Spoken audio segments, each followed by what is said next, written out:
घोर विपत्ति, घोर प्रतिकूलता उसके लिए भारी अनुकूलता और मंगल बन जाएगी जिसकी जिह्वा पे नाम चल रहा है। यदि कोई कहे कि हमने नाम के प्रभाव से पत्थर में कमल उदित होते देखा है, तो आश्चर्य मत मान लेना, बहुत छोटी बात है ये।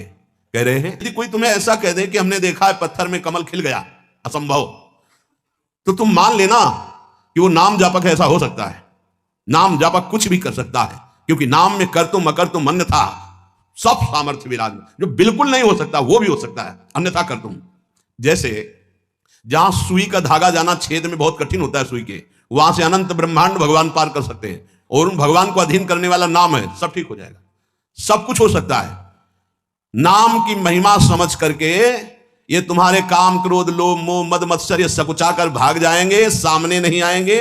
भारी से भारी प्रतिकूलता दुख तुम्हारे लिए आनंद प्रदान करने वाली बन जाएगी यदि आप नाम जप कर रहे हो। महान दुख सुख बनकर तुम्हारे को कभी छोड़ेंगे ही नहीं। यदि कोई कहे कि नाम के प्रभाव से पत्थर में कमल उत्पन्न हो गया, तो उसे झूठा मत समझना, क्योंकि संभव को असंभव और असंभव को संभव करने की सामर्थ्य नाम में विराजमान है। जिस नाम का स्मरण करके भीलनी जगत बंदनी सबरी जी हो गई और भगवान उनके जूठे बेर खाए, तुम्हें विश्वास नहीं है? उस नाम पर परम भाग्यवती पुण्यमयी ब्रह्म ऋषियों से भी पूजनीय माता सबरी हो गई। और ऐसे जो सीधा राम राम नहीं बोल पा रहे थे, मरा मरा मरा मा, वो भगवान के अवतार के पहले भगवान की लीला लिखने की योग्यता प्राप्त कर ली। जो अपने भाव से भगवान नारायण नहीं पुकार रहा था, अपने पुत्र को पुकार रहा था, उसे परम पद प्राप्त हो गया। इसलिए उल्टा कुभाव से किसी संबंध से कैसे भी जिसने भगवान के नाम का उच्चारण किया उसका मंगल ही मंगल है। नाम की शक्ति रघुनाथ जी की सामर्थ्य से भी अधिक है। जो नाम इतनी सामर्थ्य रखता है कि स्वयं नामी भगवान में उतनी सामर्थ्य नहीं। भला कोई साधारण बोले तो बात अलग है, ये तो अनुराग रस में कोई ऐसा ज्ञान कोई ऐसा योग जो गोस्वामी जी को पता न हो, पढ़ के देख लो सरल भाषा में। समस्त वेदों का सिद्धांत यौगिक पारमार्थिक व्यवहारिक सब प्रवीणता आपको रामचरितमानस में मिलेगी।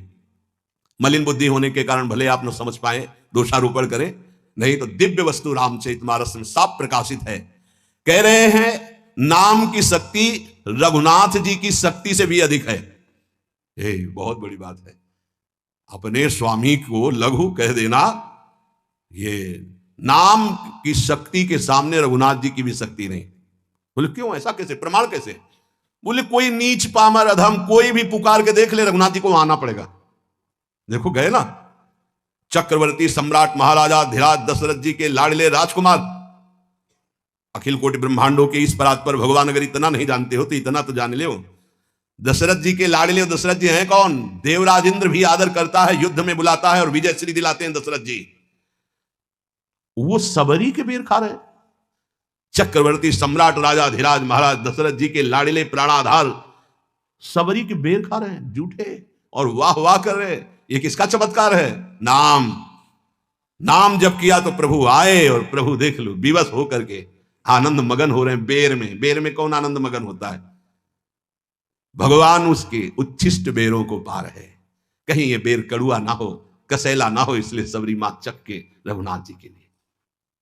श्री राम जी की महिमा नाम के आगे लघु हो गई, गोस्वामी जी कह रहे। वैसे भी एक चौपाई में कहा है, कहूं कहां लगे नाम बड़ाई, राम न सके नाम गुण।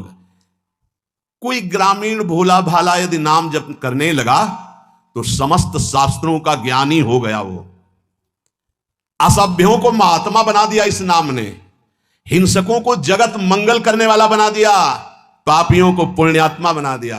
तीर्थी कुर्वन्ति तीर्थानि, इसी नाम ने बना दिया। और दूसरे की बात तो क्या, तुलसीदास जी कह रहे हैं कि बामो भगवत विमुख अपराधी मुझ सरीखा बुरा पुरुष, इसी नाम के प्रभाव से डंके की चोट से कह रहा हो कि अब जितनी अच्छाई है वो सब इस नाम में समाई थी। वो सब मुझ बुरे को रघुनाथ जी का लाडला बना दिया इस नाम ने। उपासक अगर ये महिमा सुनकर नाम को प्यार ना करे तो दुर्भाग्य ही समझ लो। बहुत